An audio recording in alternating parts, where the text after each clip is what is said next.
Yeah. So welcome back to to the ED class. Let me just make it full screen.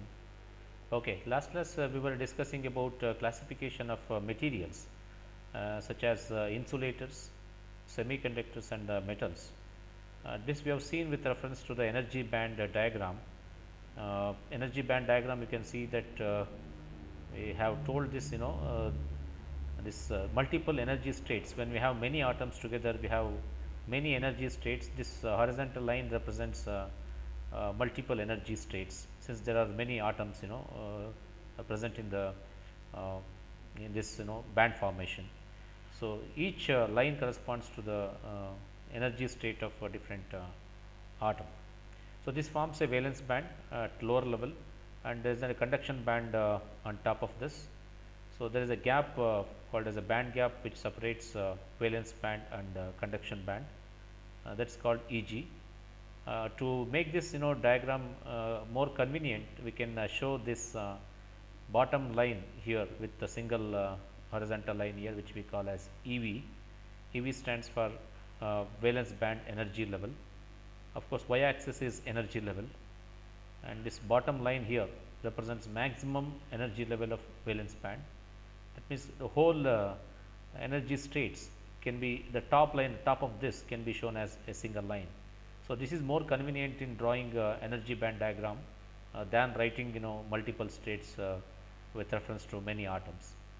Okay, so next you can see the lower level of conduction band is shown as again one more horizontal line with the distance Eg between EV, and on top of that we can show as EC. EC stands for conduction band energy level. So this is the minimum conduction band energy level, and this is going to be maximum valence band energy level. These two energy levels are separated by a forbidden gap Eg. So this is how we can write energy band diagram for solids. Okay. You need not show this shadings in examination point of view. This shows that no, there are electrons which are completely fit. There are states which are occupied by the electrons. Here this complete state is empty. There is a lot of room for electrons to move into this conduction band. We don't show any inner electrons because they are tightly bound to the nucleus below this, very you can see here in this energy band diagram. This is 1s shell, this is 2s shell. Though electrons are present here, so we don't show them in band formation. Okay, only we show these two horizontal lines with EV and EC with the forbidden gap separating between them. Okay. So now the electron current flow, electrical current flow takes place because of electron hopping between the empty states. Okay. So suppose in the previous diagram what we have shown here, if we provide thermal energy to this filled valence band, electrons may acquire some energy and they move into the conduction band. As I told you, this there are a lot of empty states are in the conduction band. These empty states gets filled by electron, and you should provide sufficient energy for the electron to move from valence band to the conduction band. Okay, here how exactly the electron current flow takes place in the conduction band, that is illustrated in the next diagram here. So these horizontal lines here shows an empty state. This vertical line indicates an electron here. So whenever electron finds empty state like this, it jumps here. So you can see here the electron here earlier it was here, and it has made a jump to this, and it occupies this state, and again jump to this, occupies this state, and it leaves empty here. This creates a hole. Empty energy states are nothing but it's a hole.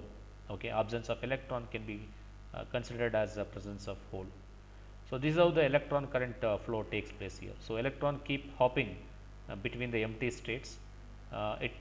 In this example, electron flow takes place from left to right, and whole movement takes place from right to left. So these empty lines here shows horizontal lines shows available energy states. So electron can again jump to this empty state, and it may create empty position in this energy state. Okay. So, this is how the current flow takes place in the conduction band. Okay. So, the same thing happens in valence band as well, but in the conduction band electron hops between the empty states. Same thing in the valence band happens because of holes. Okay. So, therefore, in order for the conduction to occur, the material must have energy band containing carriers and empty states. So, one thing is for the electron to flow here, if it is completely full, current cannot flow. So, you can see there are empty position states are available here. So, therefore, the electron can make a jump between the states. So, there should be charge carriers like electron for the current to flow, and there must be an empty states here. Last class I given an analogy to you. If the water bottle is full, even if you shake the water bottle, the movement of molecules is negligible, it is very small. Same thing happens in case of conduction band. If it is completely full, if there are no empty states, so even if the even if the field is applied, the current cannot flow here. Okay. So, reason is there are no empty states available in the conduction band. So, the summary is to conclude, if say in water bottle example, if 50% of the water if you remove and if you make a shake, so remaining 50% of water molecule can move freely. So, therefore, it has got empty state, therefore, the water molecules is nothing but in our analogy is an electron here. So, current movement takes place when there are empty states here. So, the conclusion is there must be carriers as you are seeing in this example, and there must be empty states. Even if the states are full, it does not result in any electric current. Okay. Now, we have discussed this about classification of materials. Materials can be grouped into three category depending on the forbidden gap. So, Eg is nothing but it is a forbidden gap. In this insulator you can see there is filled valence band and there is an empty conduction band here. Lots of states are available here. So, but here the electron cannot make transition from valence band energy level to the conduction band energy level, because the amount of energy required to make transition is very high. Example is in case of diamond, each electron needs 5 electron volt EV to make transition from valence band energy level to the conduction band energy level. When we see the other group of materials like semiconductors, here there is a small forbidden gap. The structure here remains the same as the insulator, but only thing is the Eg is very small in case when we compare with the insulators. So, except smaller band gap. So, here also the valence band is completely filled with the electron, whereas conduction band has got a lot of empty states. Now, again external energy supplied in the form of thermal energy or photonic energy, the electron can leave the valence band and it can move to the conduction band. And as we said already, the conduction band creates electron current, valence band creates hole current here. So, this happens in case of semiconductor materials. The third one, as you see here, we have two cases, one with overlapping conduction band and valence band, and the other one is negligibly small this valence band and the conduction band. So, in these kind of materials, since electrons are readily available in the conduction band, so when small electric field applied, then it results in a motion. Okay. So, overlapping bands you can see in case of this. Partially filled bands you can see this is partially filled in this case and it is an empty here. So, electron still when electric potential is applied, a field is applied, it can move to the conduction band and it can conduct current. So, charge transport mechanism happens in case of conductors. Okay. Okay. This is a band gap of typical semiconductors what you see here.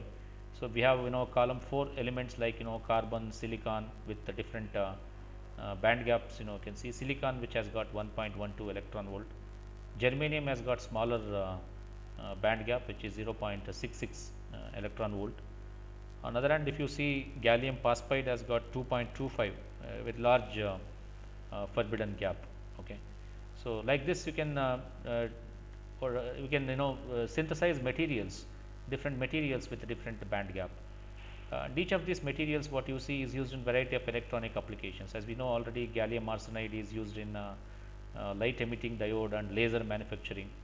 So, there are typically this table shows column 4 element, column 3 and column 4 combined together, and their band gap energies is shown here. Column 2 and column 6 elements you can see here in the from the periodic table, which can club together to form compound semiconductor, and their band gap is shown here. So, semiconductors typically it has got band gap between 0.1 electron volt to 4 electron volt. The smallest in our case is 0.66 for germanium. Okay.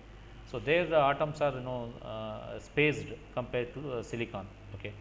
The atom atomic distance in case of silicon is very small compared to germanium. Okay, because even band gap you can see it is very large, but atomic distance is very small. Germanium case the atomic distance is large, but band gap energy is going to be very small. So, 0.66 electron volt. So, band gap for insulators are very large, typically it is more than 8 for insulators, as we have seen diamond case it is 5.47, and for conductors it is going to be very small. Okay, it is negligibly small, and of course, for conductors it is going to be 0. Semiconductor band gaps typically decrease with atomic size. Okay. Band gaps you have seen here, as I told you, for germanium it is 0.66. Okay. So, atomic spacing is going to be large in case of germanium. Okay. So, semiconductor alloys like band gaps can be finely tuned for creating mixtures of materials. That is what band gap engineering is. One of the area in semiconductor is band gap engineering. Their job is to mix the materials, different sorts of materials, and tune the band gap for different materials. Example is aluminum, gallium, arsenic. You can see that it has got band gap energy in the ratio of 1.42 to 2.16 electron volt. And you can go through this Wikipedia materials, you can find a lot of semiconductor materials with their band gap energies as well. Okay. Let us come to the electrons and holes, how semiconductors conduct electricity. So, we have to discuss here what is called electron hole pair. So, electrons here in the case of semiconductor it is completely filled, whereas there is a gap here, this gap is going to be very small. So, electron hole pair means when external energy is supplied. So, electron here leaves its position to the conduction band. So, you are seeing here white bubble here, that indicates it is an absence of electron here. So, for every electron what you see in the conduction band, there is a hole in the valence band here. So, here the electron movement takes place in the conduction band, just we have said by hopping. Since there are a lot of empty states in the conduction band, electron keep hopping between those empty states and it conducts electricity. Okay. Whereas here in case of the valence band, these holes keep moving, because electron adjacent to this particular empty space, white space here, the electron will tend to occupy this and it creates an empty space here. Likewise, you can see multiple white dots here. Okay, those represents the holes here. So, that means hole movement takes place in the valence band and electron movement takes place in the conduction band. So, these two types of the charge transport mechanism is very important to understand the semiconductor. Okay. So, once again I repeat here, even though in this case number of electrons seen here in the conduction band is the same as the electrons, the holes what you see in the valence band. So, the electron current here in the conduction band will be equivalent to the hole current in the valence band here. Okay. This is what this is called electron hole pair. For every electron that we see in the conduction band, there is a hole in the valence band here. Like this, plenty of electron hole pairs are created when the external energy is supplied. Okay. But at room temperature, at 0 Kelvin, not room temperature, it is 0 Kelvin. So, this electrons filled electron remains intact with this valence band itself. They behave like an insulator.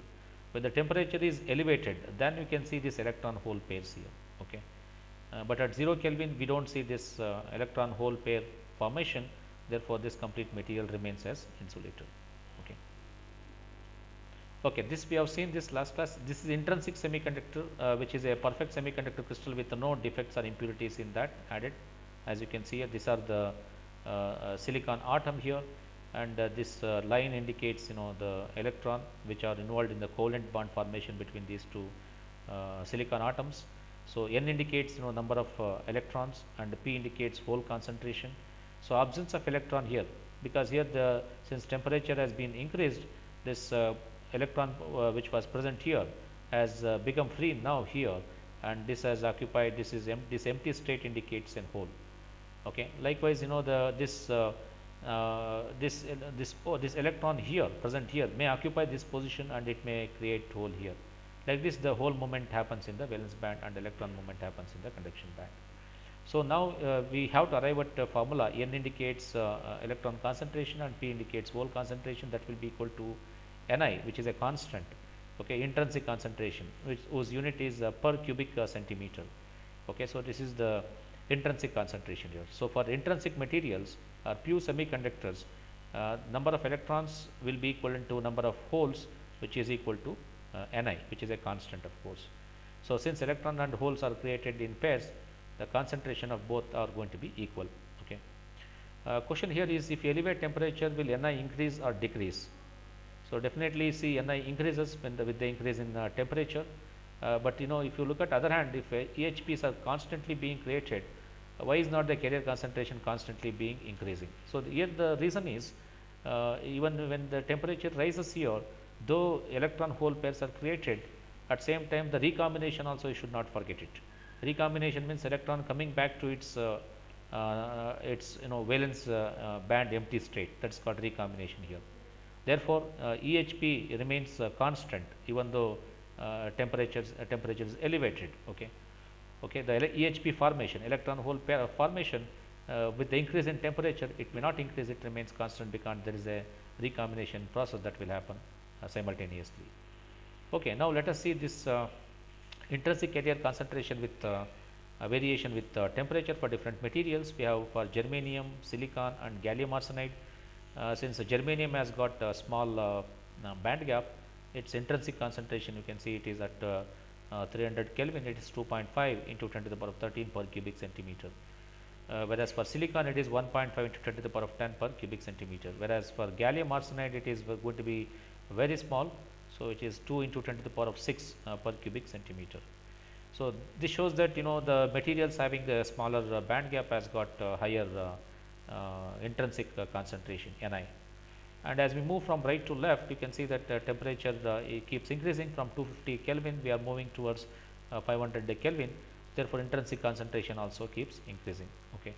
At lower temperatures, we have lesser intrinsic concentration for different materials. And we have to observe here the x-axis is 1000 by the temperature which is in Kelvin. Reason is because since this relationship between temperature and the electron and hole concentration is exponential in nature. So therefore, to plot these lines here, we have to divide the 1000 by the temperature. Then only you get this proper lines here. Otherwise, this graph may not look like here. Okay, what we are seeing here. So the y-axis indicates the intrinsic concentration per cubic centimeter, and this line shows for 3 different materials here. Okay. So when the carrier concentration is at equilibrium, the rate of EHP generation is equal to the rate of EHP recombination. So you should not forget that at any instant of time at equilibrium, generation and recombination will be equal in nature. Okay. So equilibrium concentration is higher at higher temperatures. Maybe at higher temperatures the equilibrium the EHP generation may be higher, but overall if you look at an equilibrium, both process will balance each other. So generation will be equivalent to recombination here. So next we will see here, this is extrinsic semiconductor. So far we have seen intrinsic semiconductor. Intrinsic are nothing but they are the purest form of semiconductor. Why we need to move to the extrinsic semiconductor or doped semiconductor? Reason is the conductivity that we obtain in intrinsic semiconductor is less. So to increase the conductivity or the current flow in the semiconductor materials, we need to use extrinsic semiconductors. Extrinsic are nothing but doped semiconductors. So this another way you can generate carriers in a semiconductor is by introducing impurity elements. Okay, so variety of impurity elements we have seen from the periodic table like arsenic, phosphorus, boron. So those kind of impurity elements can be introduced into the crystal structure, that is called as a doping. So that increases the conductivity of the semiconductors. So such semiconductors are called as extrinsic semiconductor. So doping involves adding column 5 elements. Column 5 is nothing but a pentavalent elements, or column 3 elements which are trivalent elements with the silicon when forming the silicon crystal.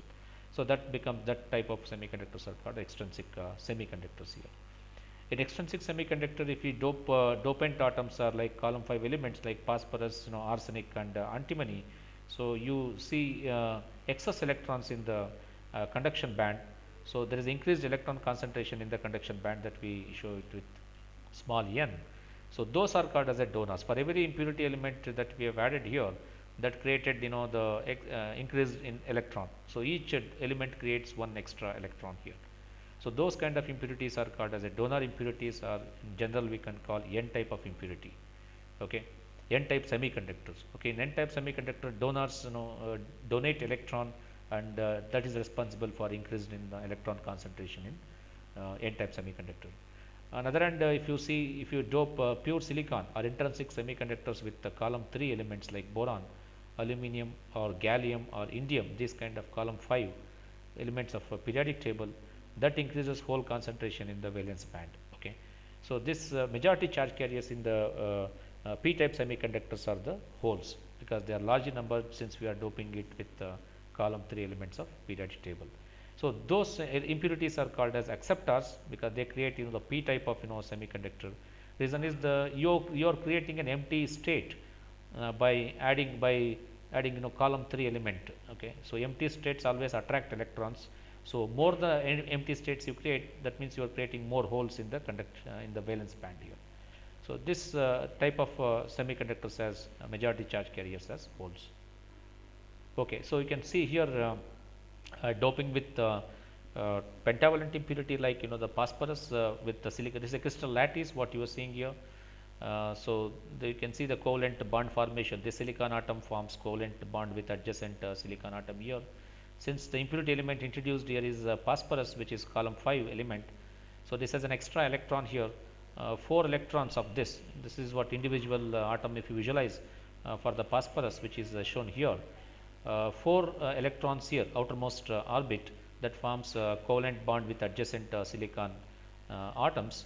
The extra electron here, what you are seeing here, that is left free. Okay, that is free enough, and this is of course in the conduction band, and that can conduct current in the conduction band. Okay, since electron is free in the conduction band, it has plenty of empty states here. It can hop around this conduction band, and it can conduct electricity.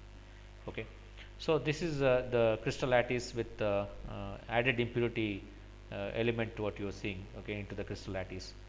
So in this case, in n-type semiconductors, now by adding this p phosphorus into the crystal lattice, we are going to form this n-type semiconductors, and in this n-type semiconductors, the valence band is empty here, whereas the conduction band is filled with a lot of electrons here. And you can see here this donor state here, because of adding electron, it creates an empty state in the forbidden state here. This state, little bit of energy supplied to them, they move into the conduction band, and it can readily conduct current in the conduction band here. Okay, that means by adding an impurity of phosphorus, you are creating an electrons here, and there is an empty state here. So small amount of energy supplied to these electrons can jump into the conduction band and start conducting current in that. Okay, so this is with reference to n type of or extrinsic material. Okay, doping, creating our n type semiconductor with column 5 element doping, column 5 impurity doping. Other hand, if you look at p type of impurity, so this once again crystal lattice.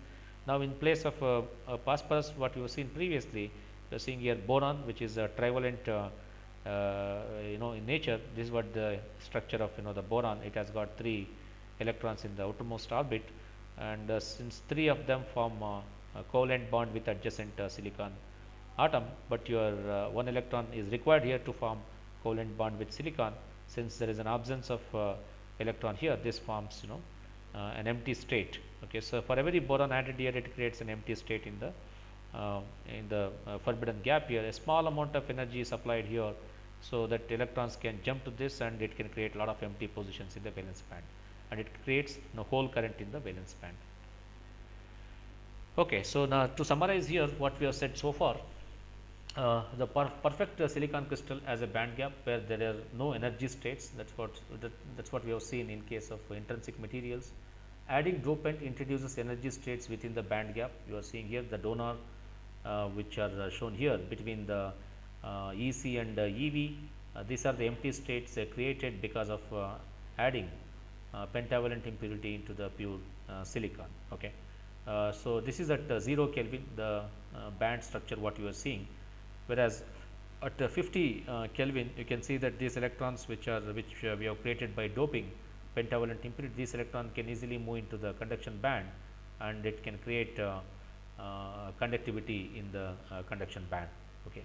Remember here even though the electron hole pairs may created here, but because of the excess electrons added due to the impurity element, that electrons are going to be those electrons, and along with EHP electrons, the number of electrons in this is going to be more.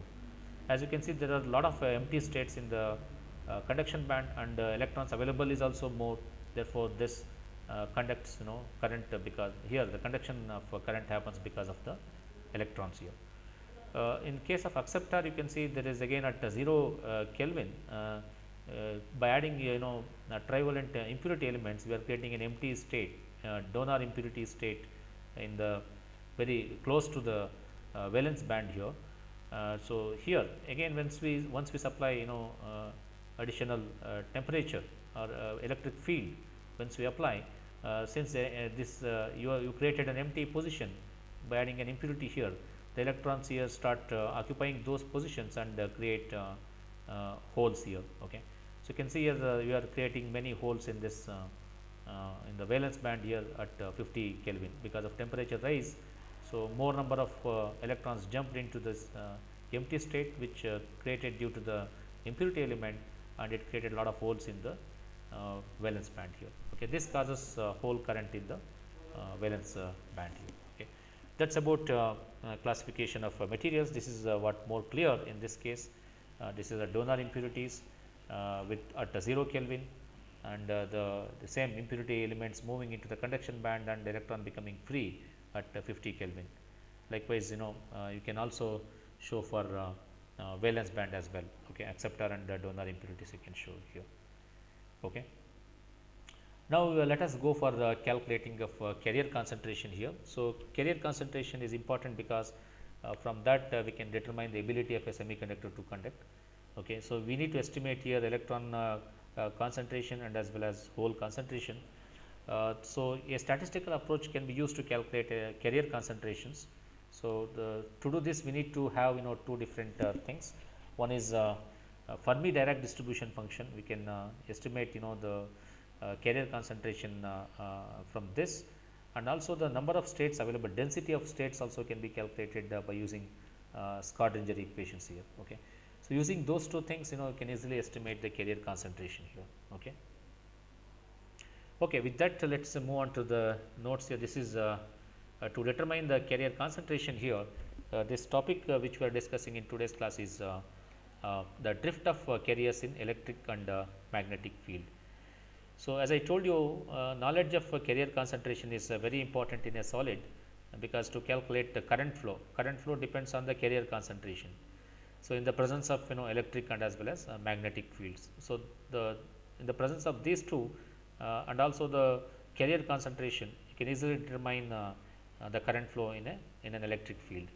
Now, let us label this notations here. Let us indicate small n to show that it is an electron concentration in a semiconductor, and let us indicate small p.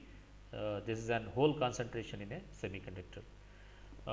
To estimate the current flow or conductivity in a semiconductor along with the electron concentration and hole concentration, what is necessary is the collisions. Okay. So, in addition to this values of n and p, we need to identify the collisions of charge carriers. You know that charge carriers in a semiconductor is not free. They collide with the multiple or static atoms. Static atoms collision will happen, and also collision may happen with reference to the lattice, or collision may happen with reference to the impurities. To show that have here a example here, you can see here In this slide, okay, so this shows lattice scattering effect. Okay, so electrons which started here journey, it has started its with some velocity because of applied electric field or increase in temperature. It may collide with silicon atom here, which is residing here, and it may get a scattering effect here. Okay, so in any solid material, the atomic lattice vibrates. So the atomic lattice, what you are seeing here, it will vibrate at its own place above 0 Kelvin. I mean elevated temperatures here. These are because these are called as thermal vibrations here. They are static in nature. They don't move. These atoms, silicon atoms, what you are seeing here, at the same place, they started they start vibrating, at the static place here. Okay, this is because of increase in temperature. These are called as the thermal vibrations here. Now, to understand what is the lattice scattering. Lattice scattering is when an electron collides with the vibrating lattice. So, you are seeing here the lattice is vibrating here, and when electron collides with that, so it causes the electron to change its the direction. Okay, it causes electron to change its direction here. Basically, the scattering rate is proportional to the temperature, which is T to the power of 3 by 2. And you can see more the thermal vibrations which happens at usually higher temperature, there is an increase in the probability of lattice scattering here. Okay, and also therefore it reduces the mobility of the electron here. Okay, so you are intended to the electron to move in particular direction because of when the temperature rises here, more number of thermal vibrations you can see in the crystal lattice, that causes more scattering effects of this for this electron here. So the completely the direction of electron will be changed. So these kind of scattering effects are called as lattice scattering effects. Next, what we have is impurity scattering here. This we could see this type of scattering effects in an extrinsic material where we have doped with the pentavalent impurity. So in this case, the since carriers get deflected because of the donor impurities, what you are seeing here. Okay, due to the Coulombic force here. And again, this is scattering rate in impurity scattering rate is again proportional to the T to the power of minus 3 by 2 in this case. At low temperatures, what you are seeing here, there will be less thermal vibrations here, and as temperature increases, there will be more thermal vibrations, of course. And at low temperature, electrons will be moving at a slow rate, and they more time they spend near the dopant ion, and the chances of the deflection will be more with the lower mobility here. So higher temperature, the opposite will happen here. Okay, so this is actually the picture diagram shows that electron deflection, they get deflected because of the its collision with the impurity element like arsenic here. Okay. So this is actually temperature relevant temperature dependent graph of scattering, both lattice scattering and as well as impurity related scattering effects here. Okay. So this diagram will explain you the different types of scattering. I hope you are clear with these two types of scattering effects. One is lattice scattering, other one is going to be the impurity scattering. Now, what we need to understand from this is to calculate the current flow. One thing is we need to know electron concentration in a semiconductor, we need to know hole concentration in a semiconductor. Along with that electron and hole concentration, we should also know the lattice scattering effects and impurity scattering effects here. This also must be accountable in order to calculate the electron current flow in a semiconductor here. So these processes will affect the ease with which electrons and holes can flow through the crystal, that is their mobility within the solid. So this lattice scattering and impurity scattering definitely will affect the movement of electrons and holes in a crystal and in the entire solid, their mobility will get affected. Okay. This topic is mainly devoted towards understanding conductivity and mobility in a semiconductor here. So the collision and scattering processes depend on temperature, as we already told about that. Okay, the both depend on temperature, which affects the thermal motion of lattice atoms. Okay, even the thermal motion of lattice atoms which vibrate at the static positions, that get affected. Okay, and also the velocity of the carriers will get affected. Because of that, current will decrease. Okay, because of if too many collisions happens here, then definitely the current flow will be decreased. It's like moving vehicle in a main road. If there are too many humps on a road, definitely the speed of a vehicle will decrease. The same analogy can be taken in to understand even in crystal lattice, the movement of electron in a crystal lattice. Definitely there is a collision with the same silicon atom, and there may be scattering effects because of thermal vibration of the silicon atoms, and there may be even scattering effects due to the impurity elements also. Okay, with that let us move to the conductivity and mobility. So, here we will try to estimate conductivity that happens in a semiconductor with the mathematical expressions here.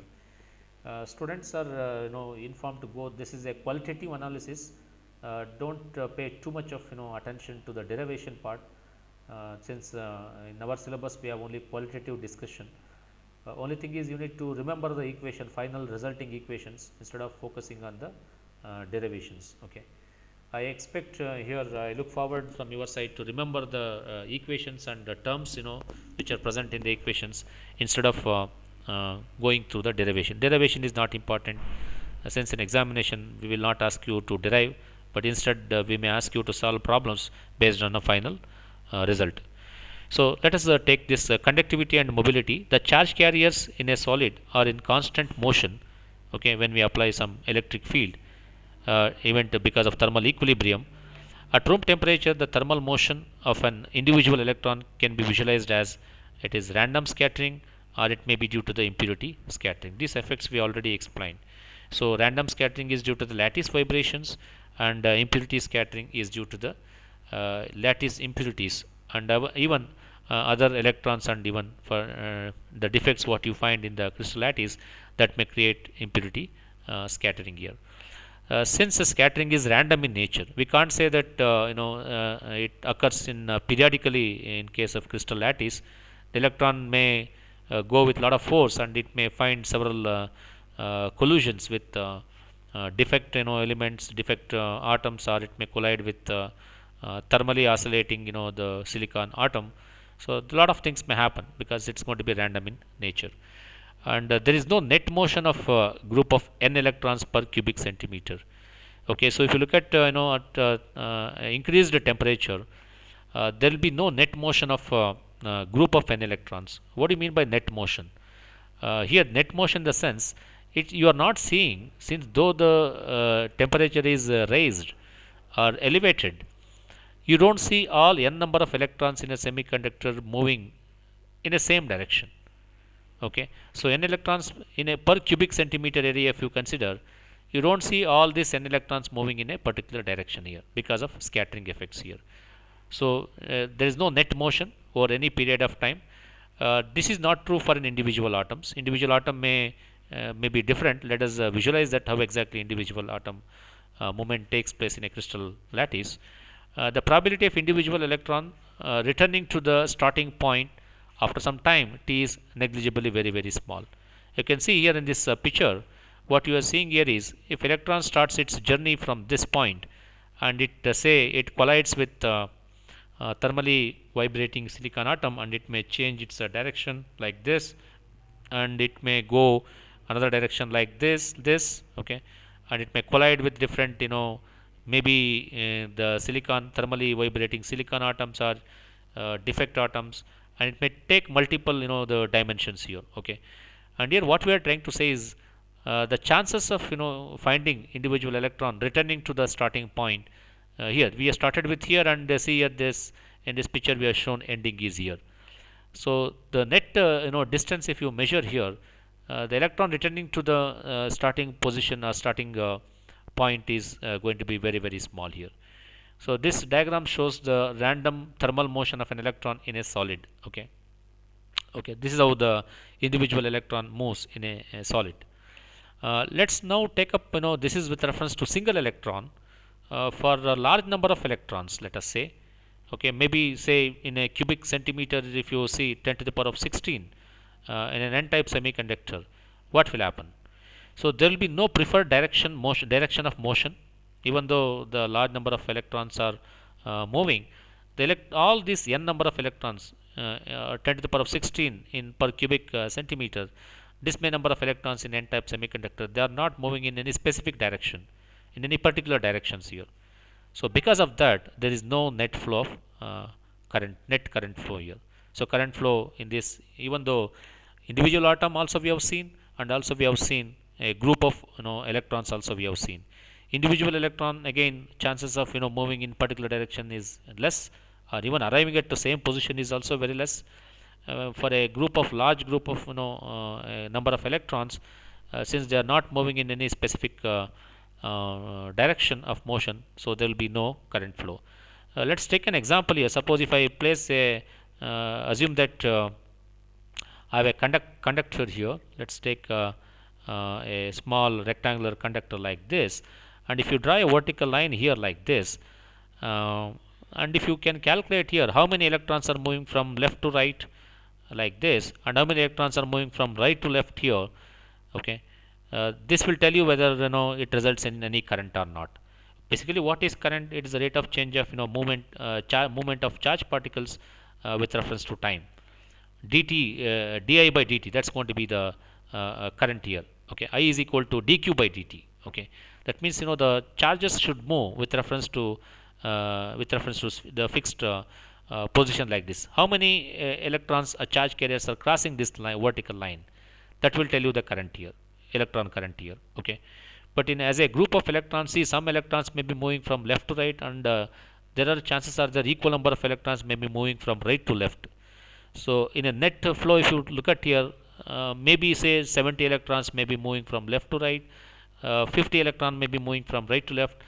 Though difference of that may create a small amount of current, but that current will be very, very less. Generally, we can say that when large number of electrons they are moving, there is, if they are example, in this case we have taken 10 to the power of 16, there will be no preferred direction of motion, so there is a net current flow, because of without applying electric field is going to be 0. Okay, I think the time is up. Do you want me to continue further with the derivation? Class rep, what we can do further? Do we have a time to continue with this derivation, or what?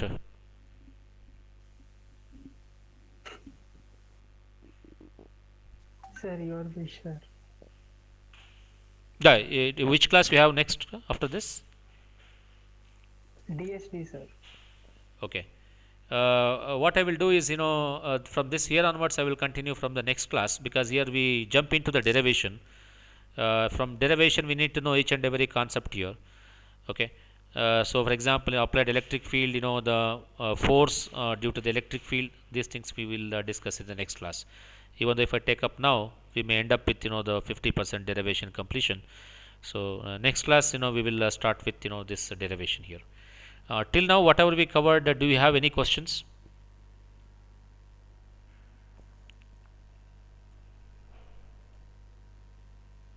If you don't have question, I think it's time to stop at this point, and next class we will continue with this derivation, okay, of conductivity, and as well as current flow, okay, current density equation we will calculate, we will estimate in the next class.